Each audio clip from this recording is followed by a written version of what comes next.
हर हर महादेव, जय श्री राम।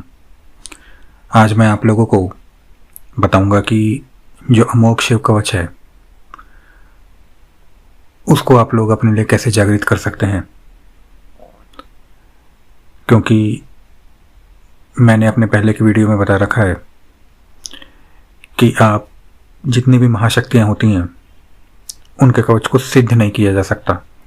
तो मैं यहाँ पे सिद्धि शब्द का प्रयोग नहीं करूँगा, क्योंकि कलयुग में किसी भी एक शक्ति का भी कवच सिद्ध हो जाने का अर्थ है कि फिर आप ये मान के चलिए कि लगभग वह व्यक्ति एक तरीके से अमर हो जाता है। तो कलयुग में ऐसा संभव नहीं है और कलयुग में नियम अलग होते हैं।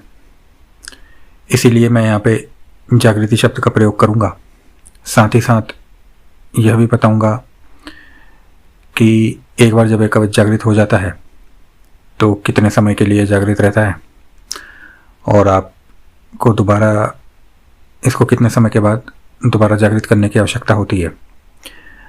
आप सभी लोग अमोघ शिव कवच के बारे में जानते हैं और आप में से कई उसका पाठ भी करते होंगे। एक और बात मैं यहाँ पे स्पष्ट करता चलूँ कि जैसा मैं आपको बताते आया हूँ अपने अन्य वीडियोज़ में भी कि प्रत्येक शक्ति के कवच को लगाने के नियम होते हैं, अर्थात उन्हें कैसे धारण किया जाए। क्योंकि आप यदि उस कवच को रक्षा सूत्र में बना के पहन लेंगे या ताबीज में बना के पहन लेंगे या किसी अन्य तरीके से धारण कर लेंगे शरीर पे, तो वह कार्य तो करता है परंतु वह एक ऊर्जा मात्र रह जाती है। और मैं जैसा कि बताते आया हूँ कि ऊर्जा का एक सिद्धांत हो जाता है कि वह समय के साथ क्षीण हो जाती है और क्षीण होकर नष्ट हो जाती है। तो किसी भी कवच को इस प्रकार से धारण नहीं किया जाता है, मतलब किया जाता है, ऐसे ही करते हैं। 95% से ऊपर लोग ऐसे ही करते हैं और ठीक भी है। परंतु वास्तविक रूप से जब आप कवच को धारण करते हैं तो यह कवच जागृत होने के बाद से जब तक इसकी जागृति की अवस्था बनी रहती है आपको पूर्ण सुरक्षा देता है। परंतु फिर भी यहाँ पे एक भेद है कि मैंने बताया कि एक निश्चित सीमा ही रहती है और उसी के अंदर सारी चीज़ कार्य करती हैं, क्योंकि कलयुग के नियम से बंधी हैं सारी चीज़ें। तो ज़्यादा गहराई में ना जाते हुए मैं पुनः विषय पर लौटता हूँ। अमोघ शिव कवच जो है, जैसा कि नाम ही बताता है कि वह अमोघ है, भगवान शिव के जो विख्यात कवच हैं उनमें से एक है और सर्वसुलभ भी है वह कवच। इसलिए मैं इसके ऊपर वीडियो बना रहा हूँ। इसकी बहुत सी विशेषताएं हैं। मुख्य विशेषताओं में यह है कि जो भी इस कवच का धारक होता है, तो जब आप इस कवच का पाठ करते हैं तो आपको पता चल जाएगा कि भगवान शिव के कौन कौन से रूप को आप इसमें आग्रह करते हैं, आवाहन करते हैं कि वो आपकी रक्षा करें। तो जब भी आपके ऊपर किसी तरीके का प्रहार होता है तो वो जो प्रहार है वो प्रहार करने वाले के ऊपर तो लौटता ही है। साथ ही साथ इस कवच की एक और दूसरी विशेषता है कि इस कवच को भेदा नहीं जा सकता है। यह कवच जो है इसको भेदा नहीं जा सकता है, किसी के भी अस्त्र के माध्यम से इसे भेदा नहीं जा सकता है। यह कवच जो है वो एक ही तरीके से खंडित होता है और मैं वो तरीका यहाँ पे नहीं बताने जा रहा हूँ, क्योंकि मेरा उद्देश्य आप लोगों को कवच जागृति की तरफ लेके जाना है, न कि किस तरीके से खंडित होता है इसके ऊपर प्रकाश डालने की आवश्यकता है। तो इसकी बहुत सारी विशेषताएं हैं जिसमें से मैंने आपको 2-3 विशेषताएं बताई। अब मैं आता हूं कि आप लोग इसे अपने लिए जागृत कैसे कर सकते हैं। तो सरल विधान है काफ़ी। इसमें आप लोगों को करना क्या है कि पूर्णिमा जो पड़ रही है, आप किसी भी पूर्णिमा को कर सकते हैं। पूर्णिमा की रात्रि में होगा, आप उसमें देखने की जरूरत नहीं है कि वार कौन सा पड़ रहा है, कौन सा दिन पड़ रहा है।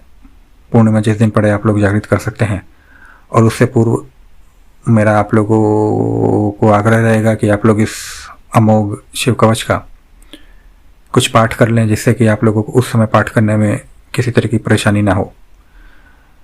और यदि आप लोगों को कंठस्थ होता है तो ये तो आप मानिए कि साक्षात महादेव की आपके ऊपर आशीर्वाद है, और आप लोग इसका मतलब कि आप लोगों को फिर ज़्यादा कुछ करने की आवश्यकता नहीं है।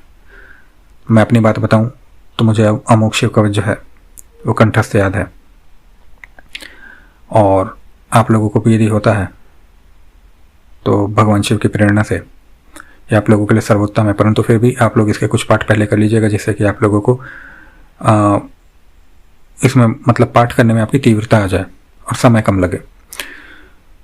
इसमें जितने भी न्यास दिए हुए हैं वह न्यास करने आवश्यक हैं। आप लोग यदि न्यास की विधि नहीं जानते हैं तो आप लोग किसी विद्वान से पता कर सकते हैं, नहीं तो आप चाहें तो आप मुझसे संपर्क कर लीजिएगा, मैं भी बता दूंगा। न्यास करने के बाद में जितने भी हैं करने के बाद में आप लोगों को जो है संकल्प लेना है आसन पर बैठ के, और जैसा मैंने बताया पूर्णिमा के दिन करना है। पूर्ण चंद्र जो रहता है आप लोगों को ऐसी जगह पे करना है जहाँ से कि आपको चंद्रदेव के पूरे दर्शन हो रहे हों। आप इसे अपने घर में छत पे कर सकते हैं, शिवालय में कर सकते हैं, किसी भी नदी के तट पे कर सकते हैं, कहीं भी स्वच्छ स्थान पे कर सकते हैं जहाँ से आप लोगों को चंद्रमा के पूर्ण दर्शन हो रहे हों। और आप लोगों को फिर उसके बाद में क्या करना है कि संकल्प लेना है, और जो अमोघ शिव कवच है आप लोगों को लगातार उस अमोघ शिव कवच का 51 पाठ करना है बिना आसन से उठे हुए, संकल्प के साथ कि आपकी जो कवच है वो जागृत हो। 51 पाठ करने के बाद में अपने आसन पे आप लोगों को खड़ा होना है, और चंद्रदेव का अवलोकन करते हुए आप लोगों को जो है वो कच्चे गाय का जो दूध है, कच्चा दूध जो है वो गाय का, वो आप लोगों को चंद्रदेव को देखते हुए वो अर्पण करना है अपने आसन पे खड़े होते हुए। क्यों करना है आप लोगों को समझ आ गया होगा, और जिन लोगों को फिर भी नहीं समझ आ रहा है तो मैं खोल के बता दूं कि केवल ये विधान के लिए ही नहीं है, विधान तो है ही, परंतु विधान के पीछे प्रयोजन क्या है यह भी आप लोगों को बता देता हूँ जिनको नहीं समझ में अभी तक। आप भगवान शिव का दर्शन तो कर नहीं सकते, कलयुग में साक्षात चंद्रदेव के आप दर्शन कर सकते हैं। और चंद्रदेव कहाँ पे स्थित हैं? भगवान शिव ने उनको अपने मस्तक पे स्थान दिया हुआ है, तो यही कारण है। इसमें मैंने आप लोगों को कारण भी बता दिया, जिससे कि आपके मन में कोई शंका हो तो वो भी दूर हो गई हो। इतना करने के बाद में आप लोगों को प्रणाम करके वहाँ से उठ जाना है, और आप लोगों का जो कवच है वह जागृत हो जाएगा आप लोगों के लिए।